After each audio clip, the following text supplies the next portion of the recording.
Mike Leckrone talk. And that's all I'm going to say for introduction because he doesn't need more.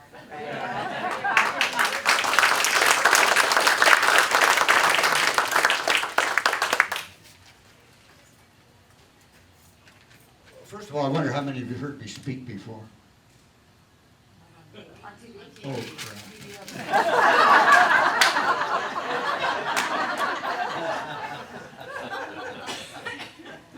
Anytime I get in front of a group, I'm reminded of my first speaking engagement when I came to Wisconsin, 1969.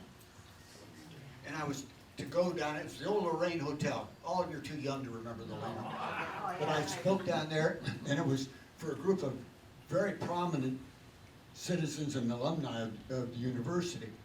And I remember there was legislators, there were people from the university who were doctors, and I got in front of them the first time, and I realized I was following a legend.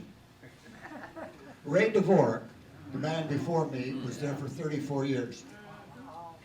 I couldn't see how anybody could do the same job for 34 years. But I got in front of the audience, and I got a little nervous, and I got a little tongue-tied. And I remember I stood at the podium, and I said, gee, it's a great pleasure to be here behind this distinguished rectum.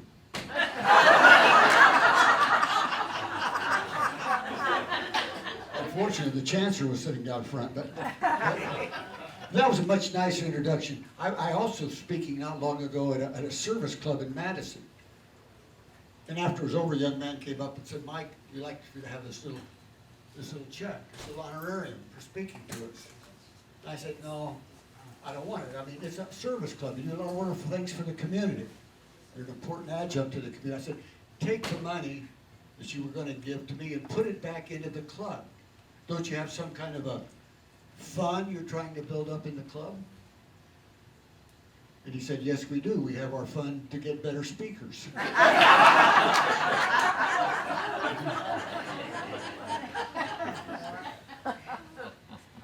People often ask me what my most memorable moment with the Wisconsin band is. And it's easy. That Rose Bowl 92-93 was something that has never really been surpassed in my mind. It was the first one. I've been to 6 of them now. So it was very exciting for me to be there. And I will tell you a little Rose Bowl story. I don't know how many of you know what the Rose Bowl parade is like. Rose Bowl parade, they say it's 2.5 miles. No, they say it's 5.5 miles. It's actually closer to 6, because till you get on and off the parade route, you've marched a whole lot of extra steps. And it lasts about 2.5 hours. So you're marching continually. It's a grind. It's a grind on these kids. And the night before, they have a meeting with all the participants. Not all, but representatives from all the participants. And they said, this is what we want you to do the parade. They said, we want you to play continually for the first 30 minutes. Because that's where the TV cameras are. And the people who run the Rose Parade always want you on camera. So they said, we want you to be there and play continually for 30 minutes. And then they said, when you get done with that 30 minutes, there'll be a sign that says cameras in.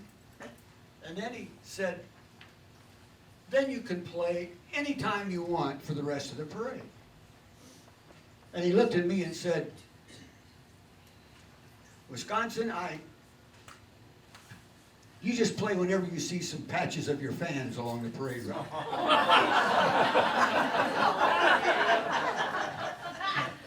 We played on Wisconsin 147 times. Another thing I like to talk about, and I do it with almost since in the last 30, 40 years, I talk about what I call moments of happiness.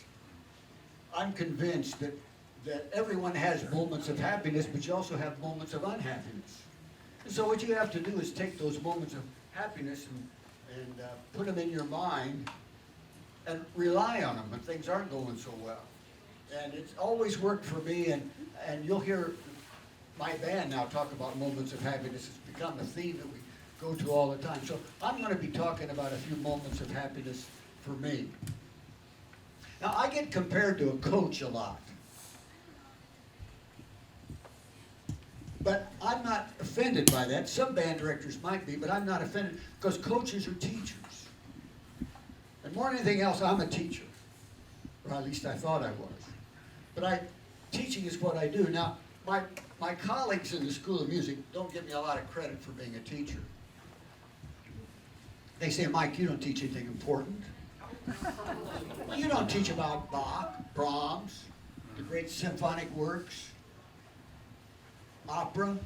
All you do is teach a bunch of Wisconsin farm kids how to play a beer commercial. Anytime they start teasing me like that, I have a comeback that always shuts them up. I always say, how would you like to take a group of students you met for the first time together on a Tuesday out in front of 80,000 people on Saturday and show what you taught this week? And that's what I get to do. That's the fun part of what I get to do. And because it was so much fun, that's the reason I did it for as long as I did. Coaches also and band directors are comparable in a lot of ways. Coaches and band directors use a lot of the same words. We always talk about teamwork. Teamwork. Coach Alvarez and I have exactly the same definition of teamwork. Exactly the same. Teamwork. A whole bunch of people doing what I say.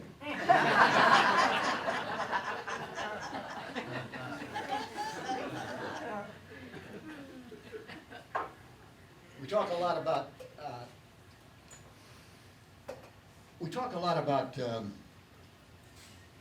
I'm trying to think what I want to, leadership. Leadership's something that you expect out of your students, but you have to provide it for yourself. I have two definitions of leadership. Two. One is leadership is the ability and willingness to inflict pain. I think some of my former band members could attest to that. That sounds a little bit harsh, but it isn't when you start to analyze it, because it doesn't say whether you're inflicting pain on somebody else, or you might be inflicting pain on yourself, but you have to be willing to do that. Or it doesn't say what pain is. Is it psychological pain or physical pain? So I like that definition until I found the one that I really like. Leadership is the ability to negate the effect of one unwanted situation and unpleasant conditions. The ability to negate the unwanted presence of unwanted situations or unpleasant conditions. Now, I will tell you another personal story that involves the Rose Bowl. I'm not going to talk about Rose Bowl the whole time. In fact, unless you bring it up. Band alumni will not bring it up. They never got to go. But I'm going to tell you a Rose Bowl story about where I felt I did the best job I have ever done in leadership. We were getting ready to do our last practice before the Rose Bowl. Not the last one, but the one in the 90s. And it's an exciting time.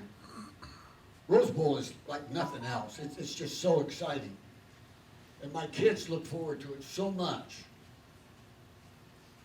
And so we went out to the practice field the day before the Rose Bowl, and it was covered with about 1 inch of water.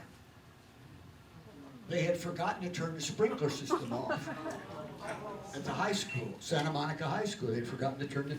So it was a mess, and you couldn't march in it.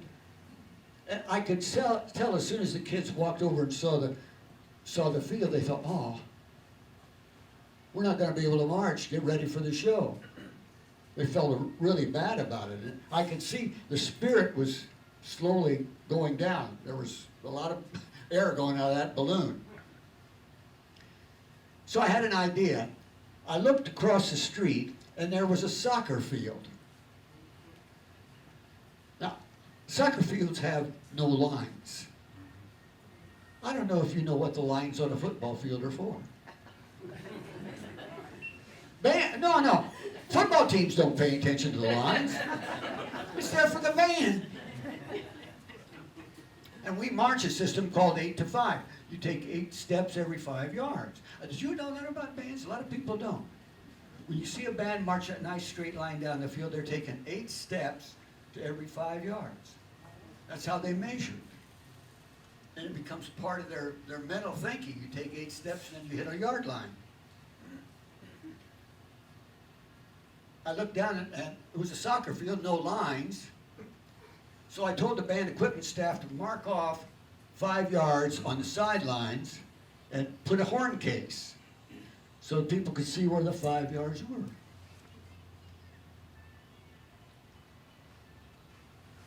I gathered the kids together and said, kids, this is a great opportunity for us. Can't look at it as a problem. It's a great opportunity for us. We'll march the show using those sidelines, and you won't have those reference points. You'll have to guide. You'll have to pay attention to each other. You'll have to relate that distance, every direction that you go. It's going to teach you some independence that you can't depend on it because it won't be there. This is a terrific opportunity for you to show how good you are. And those kids bought that crap.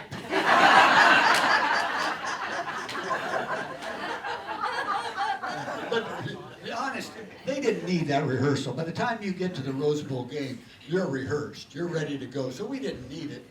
But it made them understand they didn't need it. And they had a lot of fun out of that rehearsal, which could have been really disastrous. Band directors like mottos. I love come up with mottos, sayings that people can remember. My grandfather was a tough taskmaster, and I worked for him as a kid. And he would always say to us, when we would, the working people, if you complained about it being too tough a job, he would always say, well, if it was easy, they mouthed the words, if it was easy, anybody could do it. Don't just be anybody. Don't be, if it's easy, anybody could do it. You don't want to be just anybody.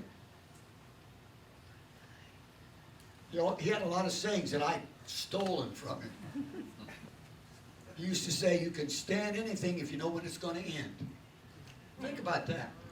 You can stand anything, any amount of discomfort, you can stand if you know when it's going to end. If you know there's going to be a stopping point that becomes a goal. A lot of times in rehearsals, it might be 28 degrees, sleet starting to come out of the northwest, wind blowing, we don't know the show, and they would complain about having to be out on the practice field. You can stand anything if you know when it's going to end. Rehearsal's over at 5:30. And they understood that. One of my best original mottos came after I was teaching a show, and after the show was over, I gathered the band together and I said, I want you to be tough tomorrow. I want you to be physical. By the way, I think we're one of the most physical bands in the Big Ten. We're very physical. So I said, you've got to be physical tomorrow. You got to be tough. You got to be tough enough to chew nails. No, you got to eat a rock. And they started chanting, eat a rock, eat a rock. And as soon as they did that, I knew I had them. I was always looking for mottos. I saw a shoe commercial for athletic shoes, and it showed these athletes working out, sweating. You know, you could tell they were nearly exhausted. And the slide ran across the bottom of the screen. It says, the will to succeed is nothing without the will to prepare. The will to succeed is nothing if you don't have that will to prepare. And I thought that was a great great slogan. So I had a few T-shirts made. I took them out to the band, and they looked at me kind of like you're looking at me now. So what? And I asked why they didn't like it. They said, Mike, we saw that in a shoe commercial. We don't want to use that. We don't want to be. I said, well, okay, if you think you're so smart, come up with one that's better. And they did.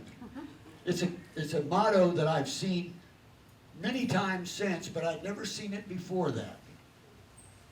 So I think they stole it from us. But the motto that I used most recently is, pain is temporary, but pride is forever. And I've used that over and over again with the students that I've been teaching.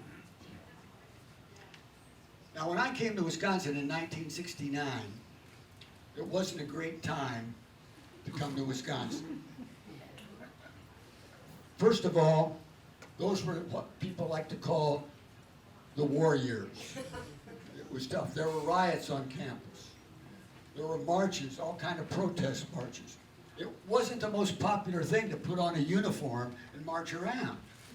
It wasn't very popular. The other thing is, I was the third director. I was the third director in 3 years. Ray Dvorak, who I mentioned a minute ago, Ray Dvorak was probably a legend among band directors. He'd been there 34 years, as I told you. Ray was followed by a young man who was a temporary position, and he knew it, and then I came in. So there wasn't any sense of continuation. People didn't know what had been taught previously. When you bring in a freshman class, they don't know which way to turn. So I had to do a lot of work at that point, showing what I wanted to have happen with the band.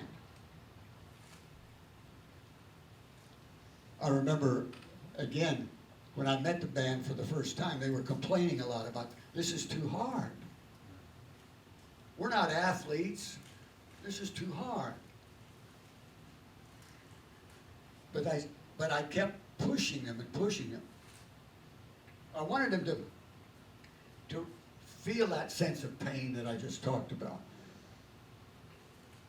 My first band at Wisconsin was 90 people. And that's all I could find. I mean, 90 people was all now that's small for a Big Ten band. That's really small. If you go to the game Saturday, the band is going to be on the field with about 240 people. And that's what it was when I left. So it's a small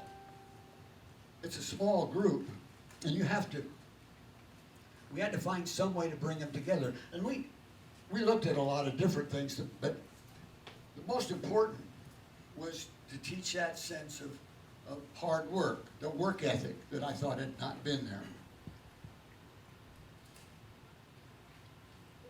Now, I will have to tell you that we made the criteria a lot higher for those bands than we did later on when I got to select people. When I left, there were probably,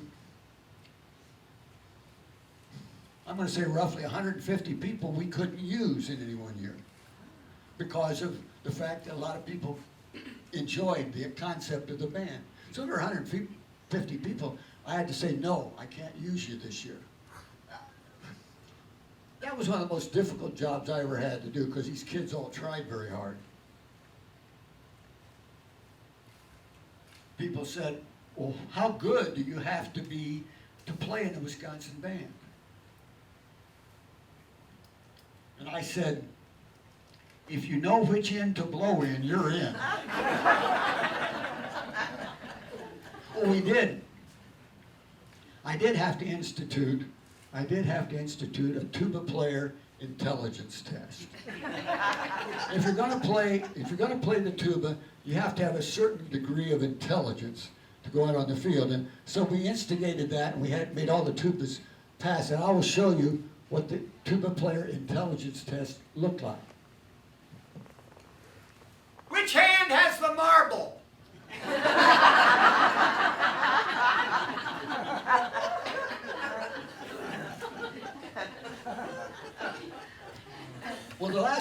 wasn't a great time to come to Wisconsin was Wisconsin had not won a football game in 2 years. They hadn't won a game in 2 years. There was a tie in there, but that was against Iowa, so that shouldn't count. But there was a tie in there, so we didn't have that kind of spirit that I was looking for.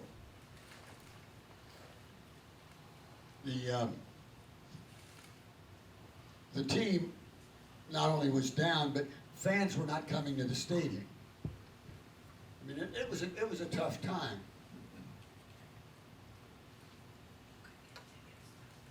I remember Elroy Hirsch, who I thought was a great friend of the band, a great friend. I mean, Elroy Hirsch, at one point, single-handedly turned the athletic program around.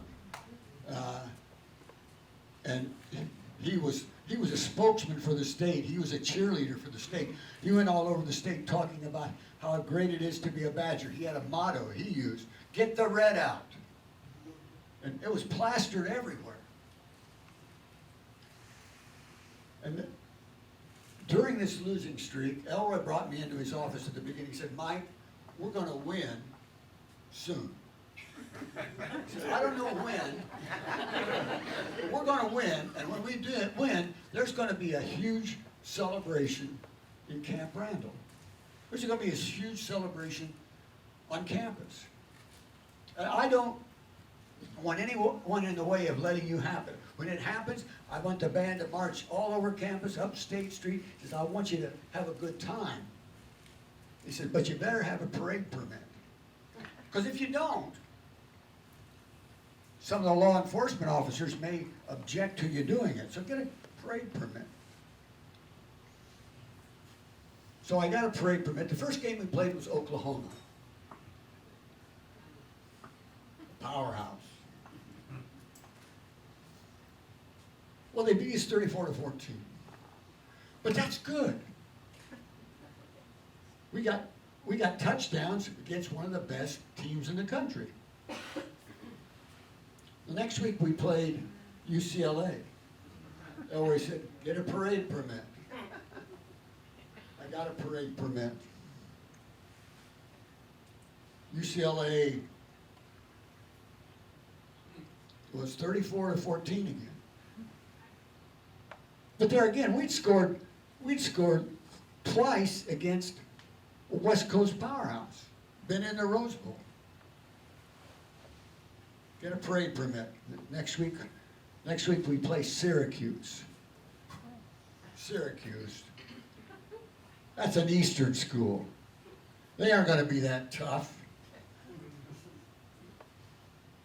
We'll get a parade permit and we'll show them because, you know, they don't play the competition Wisconsin does in the Big Ten. So I got a parade permit. Syracuse 48, Wisconsin 7. The next game we played was against Iowa. And I thought, I'm not going to waste my time going down to parade or get a parade permit. First place, they're getting to know me by my first name. So I didn't get a permit. Wisconsin won that ball game. And I've seen a celebration I haven't really seen matched since. There was so much excitement on the field. They rushed the field as they later did.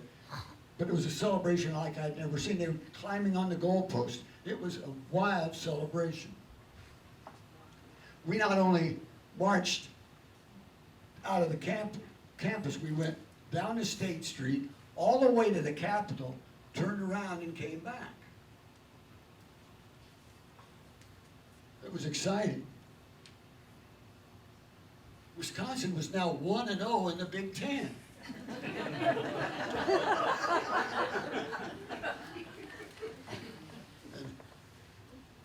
I remember some of the students got carried away. I remember as we were leaving the stadium, they were excited about the fact that they had that one win. And if you were there, you know this actually happened. The students started chanting, Rose Bowl, Rose Bowl, Rose Bowl.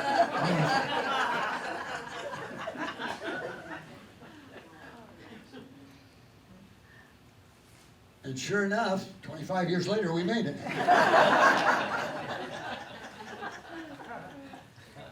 But I feel like I've been really blessed with all the things I've been able to do at the university.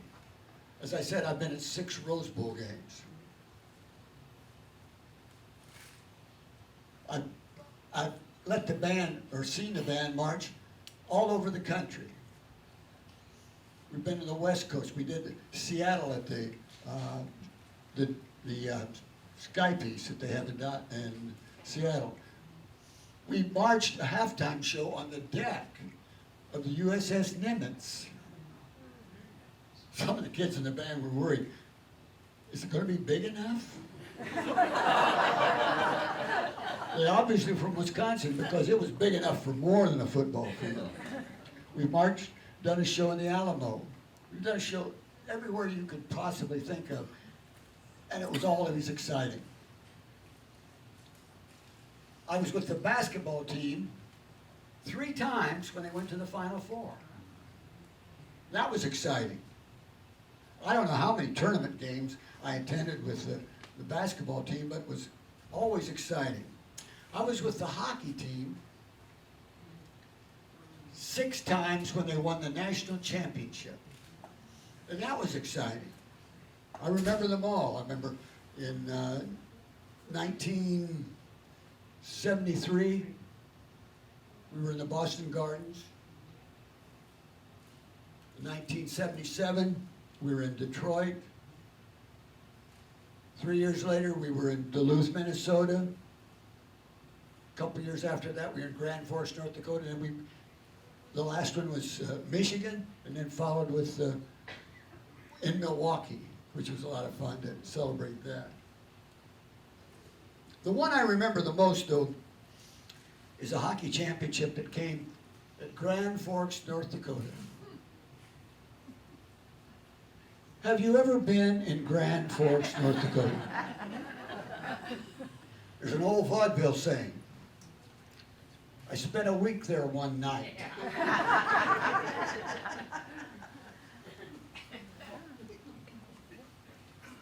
But I'm a history buff. I love to find out about history of wherever I happen to be going. And when we visited one of those cities, I always sought out the sites that were part of the history. And I discovered that Grand Forks, North Dakota was the last outpost that General George Armstrong Custer visited before he went to fight Crazy Horse. Did you know that? The last place Custer stopped before he went to fight Crazy Horse was Grand Forks, North Dakota. And the people in Grand Forks was told by Custer, now don't do anything till I get back, and they haven't.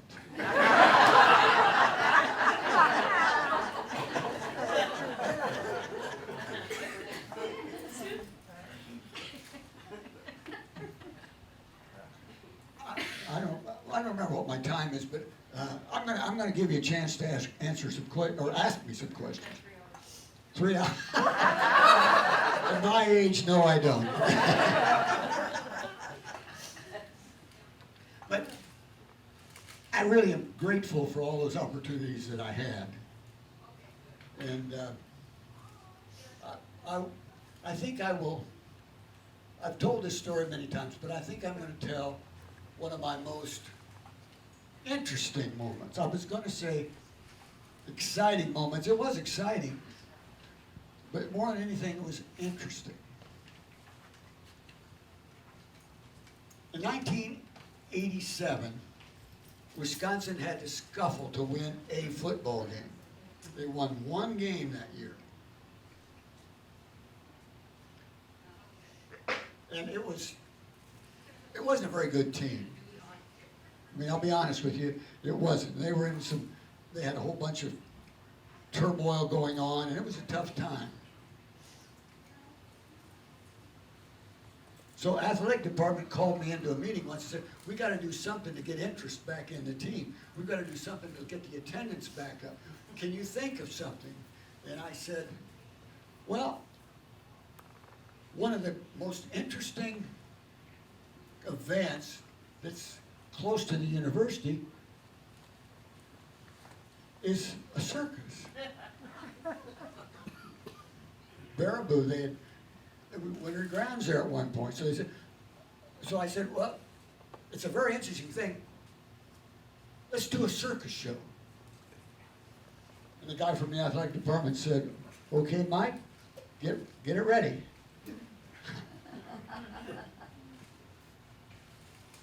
So I started out, we had a lot of possibilities. We had the Zor Shrine clowns who had all been all over Madison.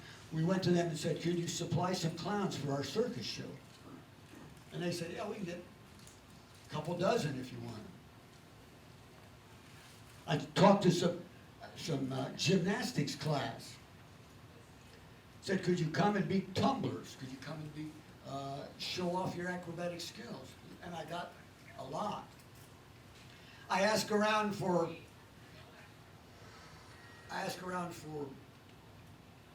people who had specialties. There were street performers. Got a lot of jugglers. A lot of people could juggle. So I said, come on and help us with the show. The Circus World Museum was great. They loaned me a calliope. Now that's the right pronunciation, by the way. It's not calliope, it's calliope. That's what they all say. All the circus people say. So they said, all you got to do is pay to transport it. And they were very generous because not only we play the calliope, we'll send a couple extra circus wagons down. You can put them on display so people think it's, a little bit more circusy. I had the band play circus theme music, and I had all these things going on. And then I got to thinking, we don't have any live animals in the circus show. What's a circus show without wild animals? What's the one animal you think of when you think of a circus? An elephant. An elephant. So I called Circus World again, and they said, sure. We can bring an elephant down. I said, again, all you got to do is pay for it down and back. So I brought the elephant down. But I said, the one thing I want to insist on, I just don't want to have the elephant come on the field. I want to ride the elephant.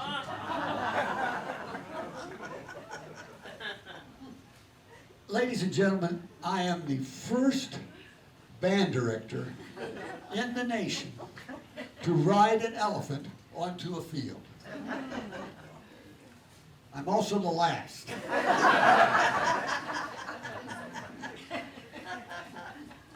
Because the elephant did everything she was supposed to do. Everything she did. I got on the back of her, she rode down that ramp, the north end of the tunnel, got in the middle of the field, went right to the 50-yard line, stopped, and I was supposed to slide off the elephant and conduct the end of the show. Worked perfectly. And then I heard a roar from the crowd. An amazing roar. And I thought, boy, this worked better than I thought it was going to. What happened is the elephant had done what animals often do when they get nervous. Right on the 50-yard line. Now, I'm going to have to tell you the honest truth. I thought it was funny. I thought it was funny, but a lot of people didn't. Especially the guys that had to scoop it up. But I went up and I finished the varsity, and they'd taken the elephant away. Then they brought out the cleaning crew. They had to scoop it up. Not one scoopful, but 3 scoopfuls to get it clean. There was a stain on the field and a distinctive odor.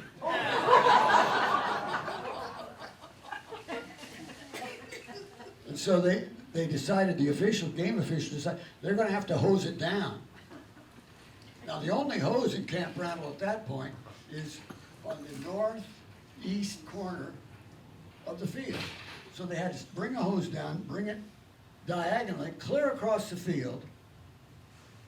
Then they started the water going. When the water started gushing out of the hose, the student body just went wild. They thought that was funny. Well, they finally got it cleaned up and the game started. And that was kind of an anticlimactic moment, except I will tell you that Wisconsin got a 5-yard penalty for delay of game. I always thought it should have been 15 yards for unsportsmanlike conduct.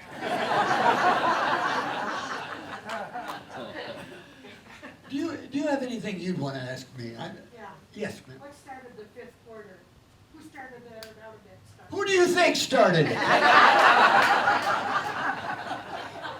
Well, the fifth quarter got started because bands, traditionally, and I'm talking about back in the 1920s, bands traditionally had a post-game concert. They would go on the field, they would bring the bands out, and they would play some of the tunes from their show. It was commonplace.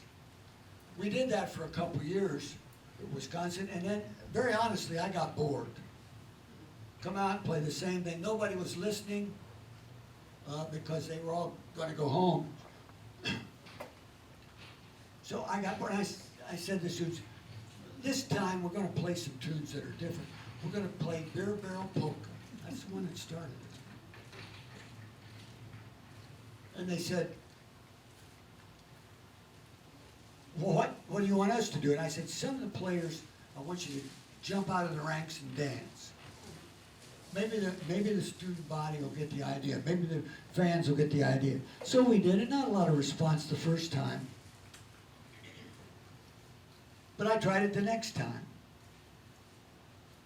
And still, a few more people joined, so it got exciting. What really made the fifth quarter happen was we were playing a game in 1973, I think it was. And Wisconsin made a huge comeback. They were behind by 3 touchdowns, ultimately won the game. Each time Wisconsin got the ball back, I played You Said It All. And each time I played it, the crowd got more and more enthusiastic. So I played it the last time we won the game, and everybody was dancing. What really gave the fifth quarter its name and idea was that people started worrying about the tuba players march around the stands, and they said, well, now when you play that song, people are shaking the upper deck. They were standing below the upper deck, jumping up and down, and it swayed. It really does. I've been in it. I've been in the press box. It sways very perceptibly. So I said, let's do it the fifth quarter and urge everybody to dance. And when they did that, people became aware of the upper deck shaking. And Elroy Hirsch, again, called me and he said, Mike, we got to stop it. There are people who are concerned for their safety. They don't feel safe on that. So I came up with another idea and ran it by Elroy, and he bought into it. I said, why don't we announce sometime during the fourth quarter that the band will not play You Said It All until 5 minutes after the game, so those people who are concerned with their safety can leave. Well, you know what happened. Nobody laughed. They were so curious. They were so curious about what's all this about. So we had this great celebration. And the guy who gave it the name was a guy named Glenn Miller, who was a sports writer for the Wisconsin State Journal at that time. And Glenn Miller wrote and called it the fifth quarter. This celebration that people are on the field. By the time I got to You Said It All, by the way, I had several other things. I knew you couldn't be a one-trick pony. I know you just couldn't do one song and expect it. So we started adding things that were crowd participation. The most famous of which is, of course, the chicken dance.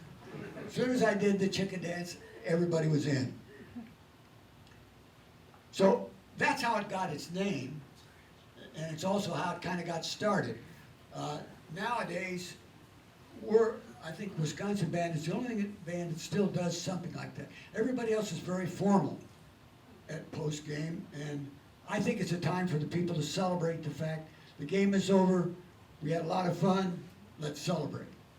And that's literally how Glenn Miller gave me the name. I wish I'd been smart enough to copyright that. But it's really in the public domain. Anything else you'd like to know? That was a long answer to a short question. Yes, sir. How many applicants for the band don't make it because of a lack of skill? About 150. Now that wasn't at the beginning. At the beginning we were scratching to get people, but about 150 people each year I have to say no to. And I've said that's the hardest part of the job. That's part of the job I don't really like. The interesting thing to me is the number of people after I have rejected them that come back for the next year. I said I can't use you in the band this year, but I would always say, you can still come out again next year and see if you can make it. A huge number came back. And I think part of them learned that it was going to be harder than they expected, so they worked a little harder to get back. But I always felt that was pretty amazing, but it was also very gratifying to think people wanted to do that. Yes, sir. When did you start flying, and was there other colleges? Are you the only one who ever did do flying in all the colleges? Did you hear the question? I'm the only one dumb enough. I don't know anybody else that does it. And I did it, again, it was one of those things that just happened. We were doing this concert regularly at first the field house and then the Kohl Center. We were doing this concert, and we keep feeling we had to top ourselves for a finish. You got to keep doing different things. And I did a lot of strange things. I was in the bed of a Zamboni once. So when they lift up that gate to get the ice out, I slid out. And then somebody mentioned it. I rode in on the back of a cow once. I rode in on a big slice of cheese once. So they thought, Mike, we got to keep topping ourselves. So the first thing I did was see if we could rig something that would get me up in the air. And it was very simple. That first time, it was a pulley, basically. And you pulled the pulley up, and I was suspended, and I couldn't do anything. I couldn't move back and forth. I could just wave at the crowd. But it was fun. And so the next year we had to do it better. So ultimately I contacted a company in Las Vegas who does that sort of flying thing. And I said, could you do it? And they said, sure, we can fly anything. So that's how it got started. And then each year I had to come up with something that topped it. That was the whole idea. How did you do that? How did I do what? Where did your thought process go for coming up with how to top that? I don't know if I can answer that because I don't know that we did. No, we had, I tell you, the Kohl Center's a wonderful place because of all the things. There's so many points, what they call points in the ceiling. You can do almost anything. And so each year I tried to find something. And again, sometimes it was a cow, sometimes it was, we had a flying saucer. We did, so each time you had to figure, is there something we can show them? And then we got the fact that I got a rig that would travel. And then they got me a rig that could go way higher up and down and continually travel. Then they got me a rig that was, Well, it was basically on a bungee cord, so I could go like that. So each time I had a great crew of stagehands, of production people, and we would sit down and say, what can we do this time that's crazier and fun? That's the bottom line. It's supposed to be fun. I don't know if any of you have seen a movie called Mr. Holland's Opus. It was in the 70s. There's a wonderful line in that film where Mr. Holland is trying to get a clarinet student to play, and she's having trouble what clarinet players would call going over the break. Going over the break. That's a hard spot, clarinet playing. And she started crying because she couldn't do it. And Mr. Holland said, you know, it's supposed to be fun. It's supposed to be fun. And I've used that more or less as a motto for everything I've done. I mean, I don't take myself very seriously. I'm very serious about what I do, but I don't take myself seriously. I don't know if I need to say that. Here's a grown man, climbs up on a ladder, puts his hat on backwards and flaps his arms like a chicken. I saw another hand. In recent years, the band hasn't been traveling to the away Big Ten stadiums. You used to do one game a year. We try to go one game. Right? Sometimes it's just impossible. There are some Big Ten rules, for example. You can't take a band visiting on homecoming, the other team's homecoming, because they want to do all the festivities. You have to also make sure that the band director will agree to it, because some of them have very special, like the circus show. I mean, if they had asked me, can we come and do a show on the day I was playing the circus, it would have been hard. I would have probably made them march after we played so that they'd have to get through the through the pile. But there's some things like that that you can't always go. We were cut out a couple of years because of it just didn't work in the schedule. What else would you like to know? Yes. Was that the same reason that, you know, it was great for you to go to the away? Because I think gave some more support to the team, obviously, but the fans also enjoyed kind of seeing you maybe show off a little bit. We love visiting out of town. But there was never anybody really came back here. Not a lot, no. I guess they still had a reminiscence of the elephant. Yes. Oh, I'm sorry. I thought I saw a hand. Yes. Yes, out of all your 50 great years, I recall a few years when the attitudes of the students were, their manners weren't well, they didn't show respect. I recall hearing that on the news. Yeah, I think there was a period of time when, again, I think it was during some of the years where the football wasn't so much fun to watch. So they had to find something to occupy their attention. That was the times when the body passing became in vogue. Yeah. Those kind of things happened. I'd like to say the language was temporary, but unfortunately it hasn't been. But I think there was that period of time. Once the team got better, a lot of that went away. And one of the reasons it went away, I think, is because the students finally realized that they couldn't just do anything because they'd have their privileges taken away, which I think was a good thing. But yeah, I was many times embarrassed by what they did, and there were some cheers we tried to overwhelm, but it's hard for 200 people to overwhelm 4,000 or 5,000. So, yes, sir. I have one more question. When you had the concerts and you had the pyrotechnics going on, did any of it hit any of the students? Did they get hurt? Is that what you're saying? Yeah. No, but I did. You did? We started the show, everything was makeshift. We didn't know we didn't have professional, I didn't have a Las Vegas company that could teach me to fly. We just did makeshift things. And one year, I was supposed to make an interest, and they'd come up with these gloves that would shoot sparks out at the end, like fireworks. And I was supposed to come out, go like that, and fireworks would come out of my hand. It was working really good till one of the guys put the load in backwards. So instead of shooting out, there's one charge that came at me. And I did singe my hair and it burned my hand a little bit. But it was worth it.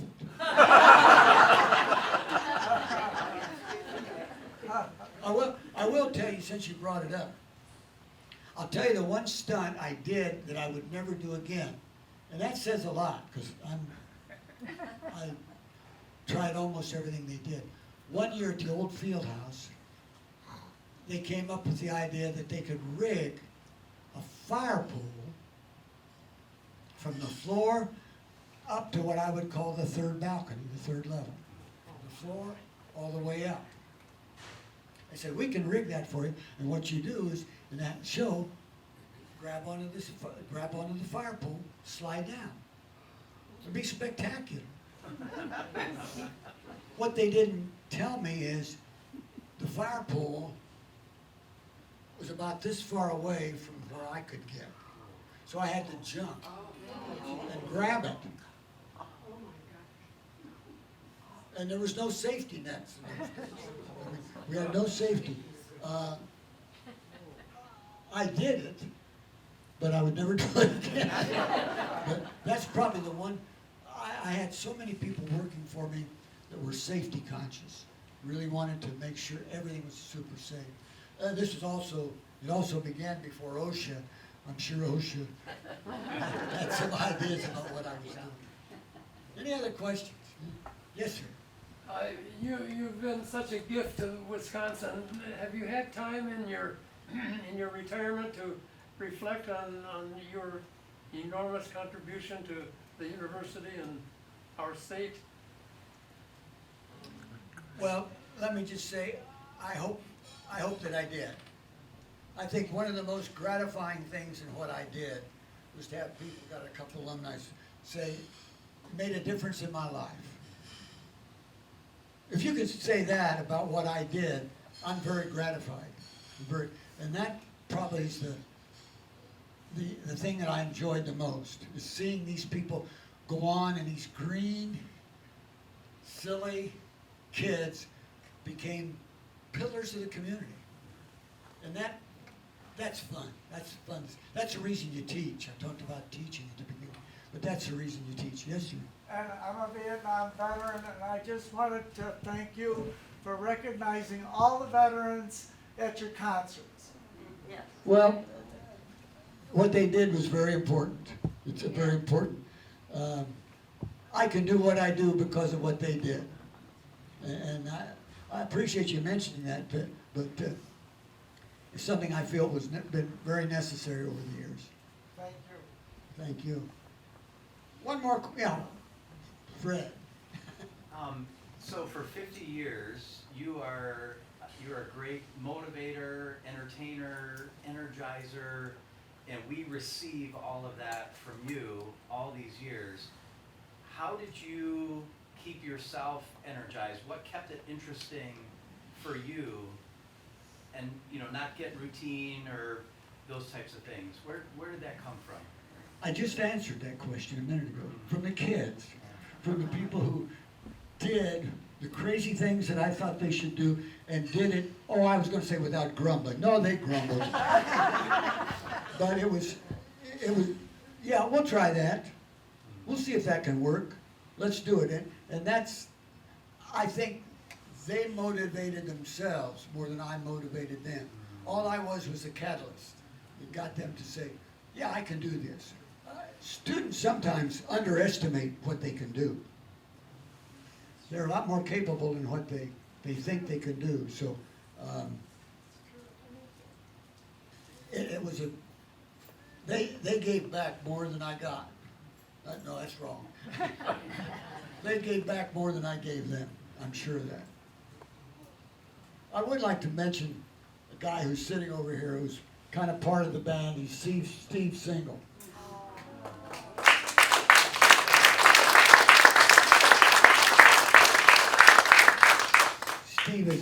Steve was at more rehearsals than some of the clarinet players. And his contribution was amazing because the kids knew who you were, Steve, and they really enjoyed the relationship they had back and forth. And I thank you personally because talk about being a motivator. He is a great motivator. I will leave you with one last story because it was very important to me. My dad was a high school band director. That's what he did. And he had a very successful career. One of his ideas, or one of his philosophies, was that if you're going to be a musician, don't be single-dimensioned. Learn about all kinds of music. Study every kind of music you can come up with. He says, it's all important. Kids, he would say to the band, you got to learn about everything. You got to learn about opera. You got to learn about great music of the Renaissance. You got to learn about jazz, rock and roll. He said that to the kids every day that I knew him. He was my band director from 7th grade on up. He would always say, kids, learn about all kinds of music. It's all important, but don't pay any attention of the music they play at burlesque shows.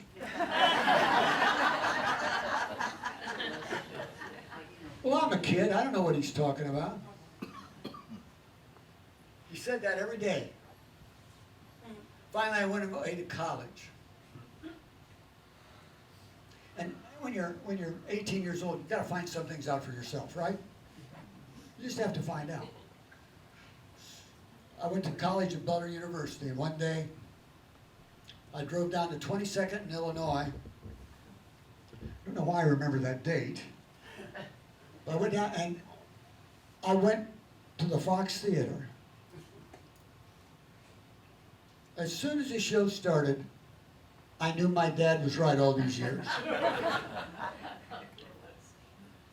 The music wasn't very good. And I did see something I shouldn't see.